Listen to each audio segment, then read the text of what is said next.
Okay, so our last improvements have been published, and let's go ahead and check out the results. Let's go ahead and open our gatsby.js website, and let's inspect our web page and go and run a new audit. Let's run audit.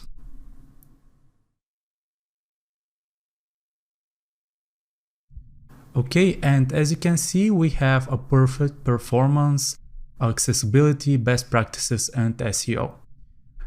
So let's go ahead and recap what we have done.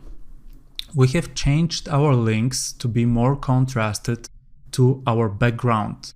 So we have bolded our nav links over here, and we have changed them to use black instead of gray. We have changed our button to be using the yellow background. We changed them to from primary to warning. And what we have done here is change the footer to use black text as well. The other thing that we have done is to put a lang attribute in our HTML. We have also put an alt attribute to our images. As you can see, we have an alt tag here, and that's it. Now currently what I can tell you here that's wrong with our blog is that we're not rendering our excerpts here. If we try to reload them, they're appearing and disappearing.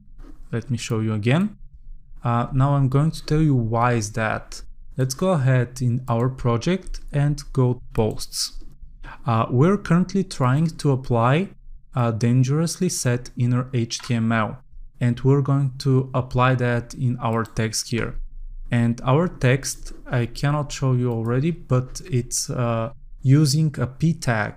And whenever we use a p tag, it's going to be counterproductive for us to use dangerously set inner HTML, because it's going to render like that.